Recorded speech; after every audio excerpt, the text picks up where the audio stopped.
যে মোটামুটি আমাদের প্রস্তুতি প্রায় শেষের দিকে। আমরা আশা করি যে আর যে দু একদিন সময় আছে এর মধ্যে আমরা সম্পূর্ণভাবে প্রস্তুতি গ্রহণ করতে পারবো এবং আশা করি যে আল্লাহর রহমতে ভালো দিন থাকবে, সেদিন বৃষ্টি থাকবে না, সেটাও আল্লাহর কাছে কামনা করতে চাই।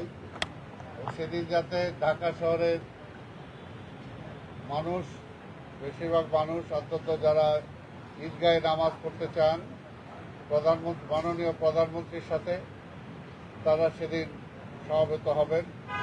আমাদের এটা চাঁদ দেখার উপরে নির্ভর করে, আপনারা নিজেরাই জানেন। যদি 30 রোজা হয় তাহলে 21 তারিখ, আর যদি 29 রোজা হয় তাহলে 20 তারিখ।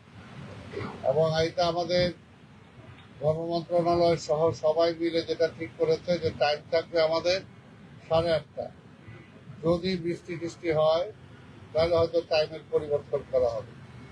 এখানে আপনারা জানেন যে প্রায় 35,000-এর মতো মানুষ একসাথে নামাজ পড়তে পারবেন।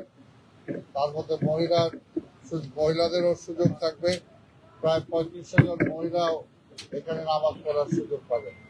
তবে এখানে আমরা যে সমস্ত সুযোগ সুবিধাগুলো মোটামুটি নিশ্চিত করছি, যেহেতু গরম পড়ে গেছে, আমরা শীতাতপ নিয়ন্ত্রণের ব্যবস্থা রাখার জন্য চেষ্টা করব। পর্যাপ্ত ফ্যান, এবং যেহেতু প্যান্ডেল করা হয়েছে, যে দিনের বেলাও সকালের বেলাও লাইটের ব্যবস্থা আমাদের থাকবে।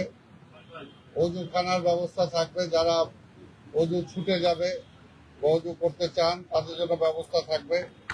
মহিলাদের জন্য আমার হাতের ডান পাশে আলাদা প্রবেশ পথ এবং নামাজের ব্যবস্থা তাদের জন্য আলাদা থাকবে। খাবারের পানির ব্যবস্থা আমরা এখানে রাখবো, যদি পানির তেষ্টা পায়, কারণ রোজার শেষ, এই সময় মানুষের কিছুটা পানির তেষ্টা পেতেই পারে, পানির ব্যবস্থা আমরা রাখবো। আর ভিআইপি কাতারের জন্য, যেটা আপনারা সচরাচর সবসময় দেখে এসেছেন, ভিআইপি কাতারে যায় আমাদের যে টোটাল ব্যবস্থা, সেটা যতটুকু আমাদের মাননীয় প্রধানমন্ত্রীর সিকিউরিটি সহ সবাই বসে যতটুকু তারা আমাদেরকে এগ্রি করবে ততটুকু আমরা সেখানে ব্যবস্থা করব। আর নামাজের মধ্যে অনেক বয়স্ক মানুষ আসতে পারে, সেটার জন্য হয়তো ইমার্জেন্সি অনেকের টয়লেটের ব্যবস্থাও যদি প্রয়োজন হয়, আমরা ভ্রাম্যমাণ টয়লেটের ব্যবস্থা এখানে রাখবো।